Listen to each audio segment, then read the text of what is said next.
Magandang gabi mga kakwentuhan. Ang tampok po natin kwento ngayon ay tungkol sa isang katiwala ng apartment.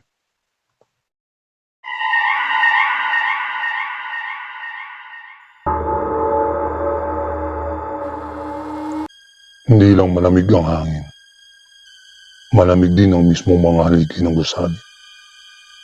Iyan ang natutunan ko. Ako si Mark, o mas kilalang Pipoy, ang caretaker ng Big Apartments. Hindi lang luma ang Big Apartments. Matanda na ito. Isang naghihingalong gusali ng nakalipas na panahon. Ang mga bato nito ay bumubulong ng mga lihim na tila naunawaan lamang ng hangin. Simple lang ang trabaho ko. Pagpapanatili, pagkukumpuni, paminsan-minsan pagkontrol ng peste. Ngunit ang gusali mismo ay parang isang nabubuhay na nilalang. Nagbumuni-muni, nagmamasid, at walang alinlangan. Unti-unti itong nagsimula. Isang kumukislap na bumbilya sa room 3A. Bakanting apartment sa ikatlong palapag. Pagkatapos, ang mabangong amoy ng sampagita. Isang nakakasupukit na bango na nanatili sa hangin kahit matapos ang masusing paglilinis. Hindi ko paborito ang mga sampagita. Ngunit hindi naman sila nakakatakot sa kanilang anyo. Ang nakakatakot ay ang pakiramdam na pinagmamasdan. Isang nakakaliti na sensasyon sa likod ng aking liig na lumalakas tuwing dadaan ako sa room 3A. Si Mr. Vic Martin, ang may-ari ng gusali. Ang mga mata ay parehong nakakatakot na itsura.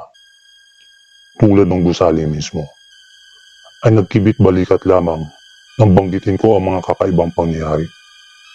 Matandang gusali, bulong niya. Ang boses niya ay parang tuyong dahon. Minsan, kumikilos siya ng kakaiba. Pero alam kong iba ang nangyari. Hindi ito simpleng pangyayari. Isang gabi, habang kinukumpuni ang isang tumutulo na gripo sa ikalawang palapag, narinig ko ito. Isang mahinang ungol nagmumula sa 3A. Ito ay tunog ng purong paghihirap. Isang tunog na sumusugod sa aking kaluluwa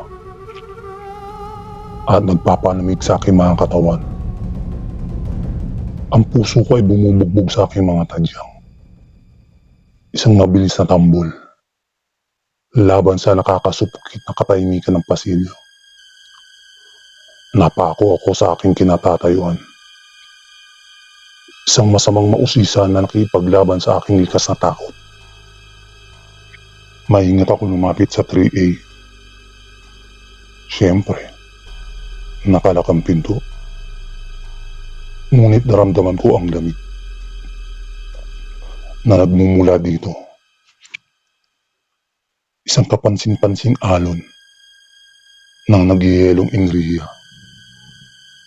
Muling umungol. Mas malapit na ngayon na may pahiwatig ng ibang bagay. Galit. Isang nagiganti na galit na nagbabibrate sa mismong hangin sa paligid ko. Idinikit ko ang aking tenga sa pinto. Sinusubukan ang higit pa. Lumalakas ang ungol. Nagbabago sa isang nakakakilabot na bulong. Isang boses na halos hindi marinig. Ngunit puno lang hindi matatagalan na kalungkutan at nangangalit na sama ng loob. Bigla, isang malamig na hangin ang dumaan sa aking mga paa. Nagpapatayo ng mga balihibo sa aking balat. Bumagsak ang temperatura.